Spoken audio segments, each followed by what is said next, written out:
राधा के 3 छोटे भाई थे। राधा के पिता राम बाबू बड़े ही गरीब थे।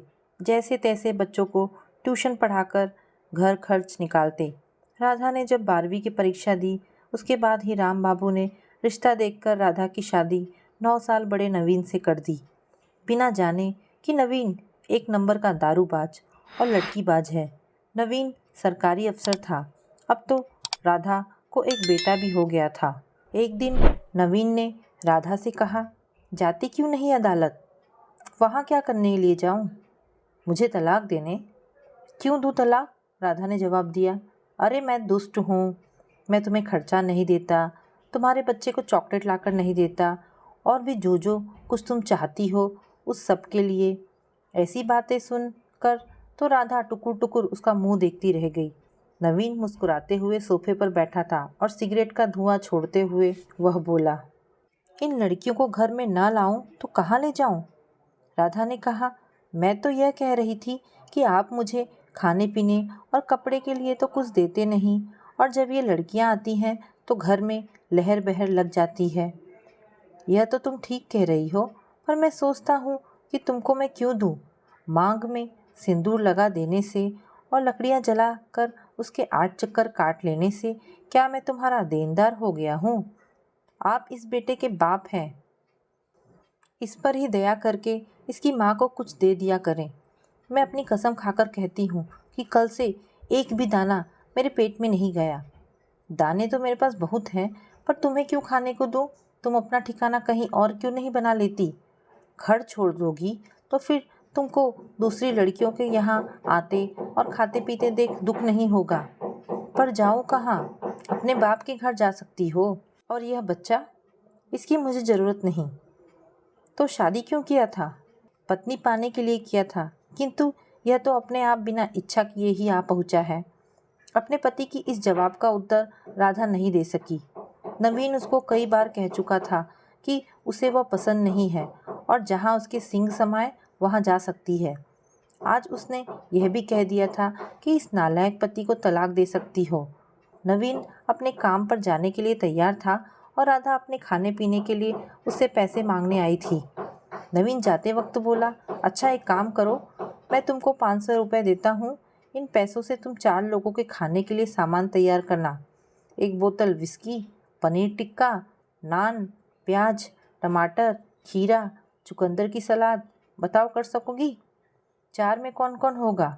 मैं, ईशा और रानी, और चौथी तुम। पर 500 रुपये पूरे हो जाएंगे क्या? देखो, 300 की बोतल, 100 रुपये पनीर टिक्का, 100 रुपया सलाद के लिए, घी मिर्च नमक मसाला आदि के लिए, और इस समय पेट भरने के लिए। यदि कुछ खाऊंगी नहीं तो यह सब कैसे तैयार करूंगी? अच्छा 100 रुपये और ले लो, पर देखो हिसाब देना होगा। राधा चुप रही। नवीन ने 600 रुपये उसके सामने फेंके और सीढ़ियों से नीचे उतर गया। राधा ने पिछले महीने एक चूड़ी बेचकर महीने भर निर्वाह किया था। इस बार वह दूसरी चूड़ी बेचने वाली थी। जबकि उसके मन में विचार आया कि जीवन बहुत लंबा है, इस प्रकार कब तक चलेगा, और जब सब चूड़ियाँ बिक जाएगी और नवीन को पता चलेगा तो वह चोरी करने का आरोप लगा सकता है। तब वह किस किस को बताती फिरेगी कि उसने अपना पेट भरने तथा बच्चे के दूध के लिए यह सब किया था।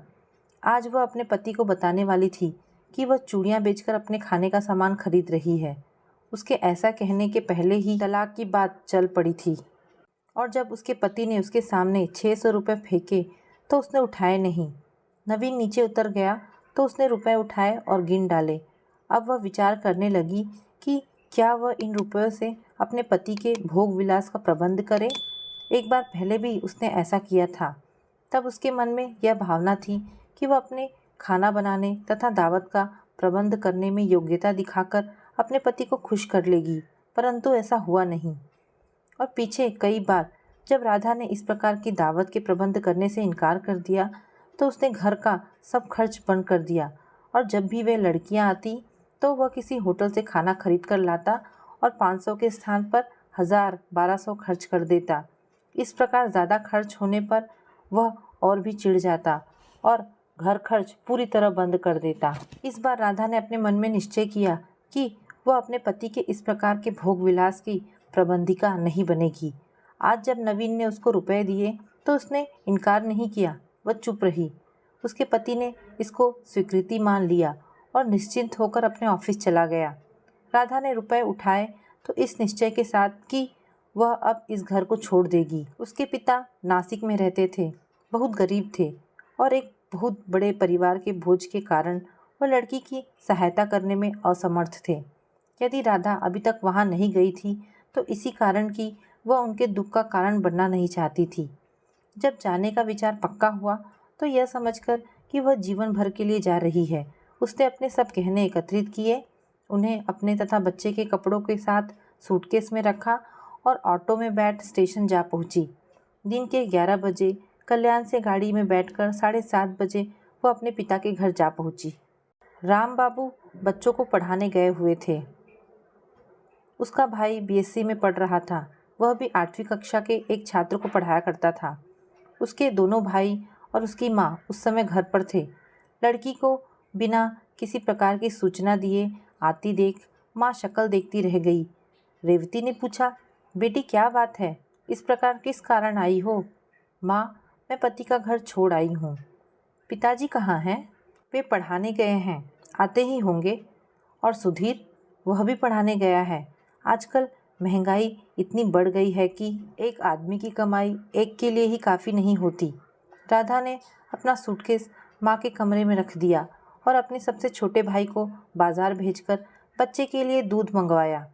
रेवती विचार कर रही थी कि यह एक और बोझ सिर पर आ पड़ा है।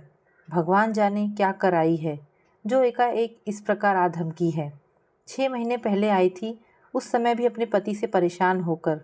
रेवती रात का खाना बना रही थी, अतः अनुमान से उसने एक व्यक्ति के लिए और आटा छान लिया। एक चतुर गृहिणी की भांति इस महंगाई के युग में वह एक दाना भी व्यर्थ गंवाना नहीं चाहती थी। बाजार से दूध आया तो गर्म कर बच्चे को दिया गया। वह दूध पीकर सो गया। राधा ने पिछले 24 घंटों से भोजन नहीं किया था। अब वह उत्सुकता से रोटी बनने की प्रतीक्षा कर रही थी। इस कारण वह उठी और माँ से बोली, माँ हटो तो, आज मैं पका देती हूँ। राम बाबू जब वापस पढ़ाकर आए, उसने अपनी बेटी को रसोई में रोटी सेकते देखा तो रेवती से पूछा, कैसे आई है राधा? मालूम होता है पति से लड़कर आई है। लड़कर आना तो विचित्र नहीं हो सकता, भय तो इस बात का है कि कहीं घर से निकाल ना दी गई हो। यह आप ही उससे पूछ लीजिए। मुझे तो बहुत ही बुरी बात सुननी ना पड़ जाए, इससे भय लगता है। क्या बुरी बात हो सकती है? लड़की पर कोई झूठा सच्चा आरोप ना लग गया हो और घरवाले ने धक्के दे देकर निकाल दिया हो। अच्छा, बच्चे सो जाए तो बात करेंगे, उनके सामने इस प्रकार की बातें ठीक नहीं होगी। रात के भोजन के बाद राधा ने अपनी पूर्ण बात अपने माता पिता को सुना दी। सुधीर उनके पास बैठा सुन रहा था। वह अब घर की समस्याओं को सुन समझकर उनमें सहायता किया करता था। तो अब क्या करोगी? वहाँ भूखे मर जाती, इस कारण यहाँ चली आई हूँ। ये 5 गहने पूरे जीवन भर साथ दे सकेंगे क्या? तुम जानती ही हो कि मैं तुम्हारी अधिक सहायता नहीं कर सकता। पिताजी, मैं यह सब जानती हूँ। यह जानती हुई भी मैं यहाँ आई हूँ, आप पर बोझ बनने के लिए नहीं। मैं भी कुछ न कुछ करूँगी। सुधीर कहने लगा, पर दीदी, जीजाजी ने ठीक ही तो कहा था कि उनको तलाक दे सकती हो। दे तो सकती हूँ, परंतु मैं देना नहीं चाहती। क्यों? सुधीर, तुम समझ नहीं सकोगे। मैं अब दूसरी शादी नहीं करूँगी। जब शादी ही नहीं करना तो तलाक देने से क्या फ़ायदा होगा? एक बार तलाक हो जाने के बाद पुनः सुलह के लिए कोई स्थान ही नहीं रह जाता। परंतु तुम इस प्रकार कितने दिन तक जीवन चला सकोगी?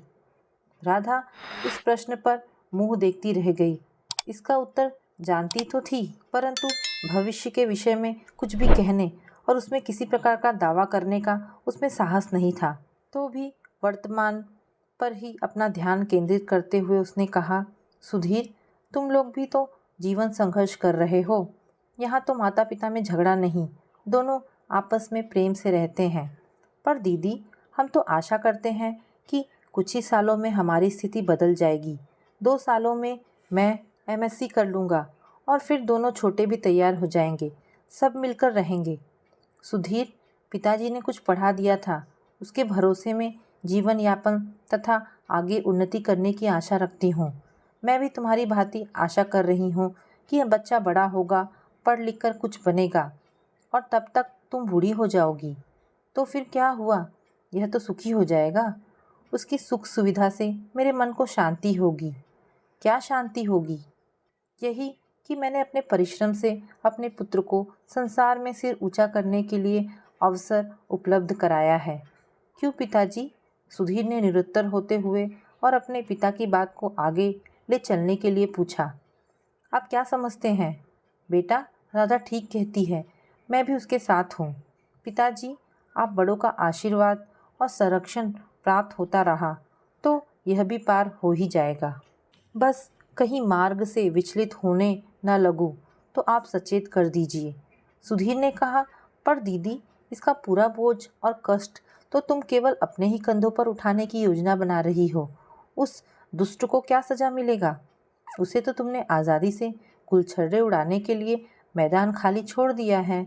सुधीर, मैं उसके विषय में नहीं सोच रही। मेरी अनुपस्थिति में वो खुशी हो या दुखी, मुझे कोई मतलब नहीं। मैं तो सिर्फ अपने बारे में ही सोचकर और उपाय कर सकती हूँ। दीदी, मैं तो चाहता हूँ कि कोर्ट में तलाक की एप्लीकेशन भर दी जाए और यत्न किया जाए कि बच्चे के पालन पोषण के लिए उनसे खर्चा मिल जाए। राम बाबू ने कहा, इस प्रक्रिया में कम से कम 1 वर्ष लग जाएगा। उसमें राधा को अपने पति के चरित्रहीन होने की कहानी सुनानी पड़ेगी। साथ ही केवल सुनाने से तो काम बनेगा नहीं, कुछ सबूत भी प्रस्तुत करने होंगे। मैं समझता हूँ कि मुकदमेबाजी में वक्त बर्बाद नहीं करना चाहिए। जब राधा को तलाक के बाद भी शादी नहीं करना है तो फिर इस सब झंझट की आवश्यकता ही क्या? पर पिताजी, जीजा जी को शिक्षा किस प्रकार मिलेगी? शिक्षा तो उसका शिक्षक ही उसको देगा। राधा को मैंने उसका शिक्षक बनाकर नहीं भेजा था। बेटा, एक बात और समझ लो, तलाक देने से जो दंड मिलता है वह पति को नहीं, सिर्फ पत्नी को मिलता है। तो दोस्तों, इस कहानी का अगला भाग आज शाम 6 बजे प्रसारित किया जाएगा। राधा अपने जीवन में आगे बढ़ पाई या नहीं, इसे जानने के लिए इस चैनल को सब्सक्राइब करें। धन्यवाद दोस्तों।